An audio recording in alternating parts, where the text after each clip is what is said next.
LAC पर भारत तनाव कम करने की पुरजोर कोशिश में जुटा हुआ है, लेकिन चीन है कि मानता नहीं।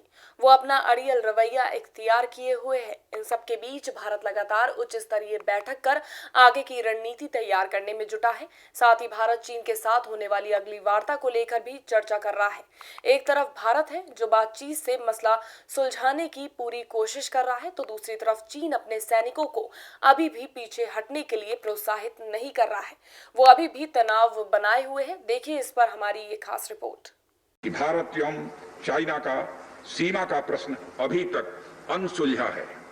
भारत और चाइना की बाउंड्री का कस्टमरी और ट्रेडिशनल अलाइनमेंट चाइना नहीं मानता है।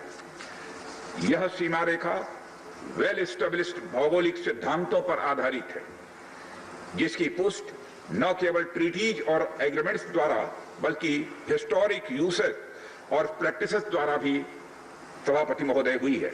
चाइना लद्दाख में भारत की लगभग 38,000 स्क्वायर किलोमीटर भूमि का अनधिकृत या कब्जा किए हुए है।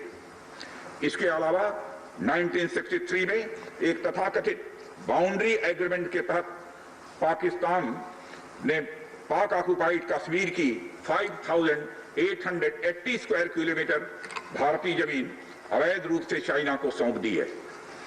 चाइना अरुणाचल प्रदेश की सीमा से लगे हुए लगभग 90,000 स्क्वायर किलोमीटर भारतीय क्षेत्र को भी अपना ही बताता है। एलएसी पर हालात अभी भी सामान्य नहीं हो पा रहे हैं। बौखलाया चीन अभी भी बदले की रणनीति इख्तियार किए हुए है। लाख कोशिशों और समझाने के बावजूद भी चीन है कि मानता नहीं। 4 सितंबर को मॉस्को में राजनाथ सिंह और चीनी रक्षा मंत्री की मुलाकात हुई थी। चीन को 2 टूक बता दिया गया था, सेना को पीछे हटाना ही होगा। एससीओ मीटिंग के दौरान जयशंकर वांग यी की मुलाकात भी हुई थी।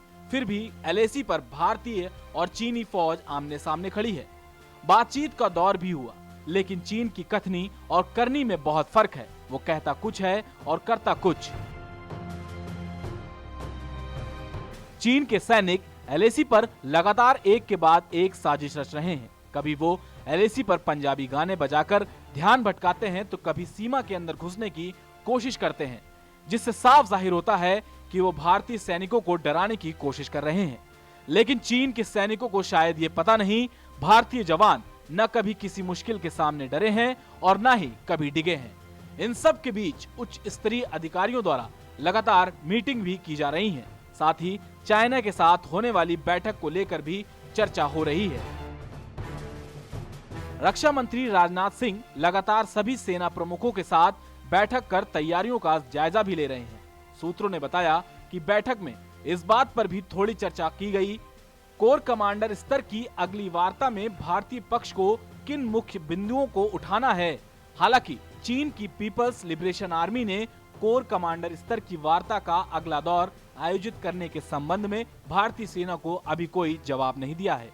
Output desk, prime TV.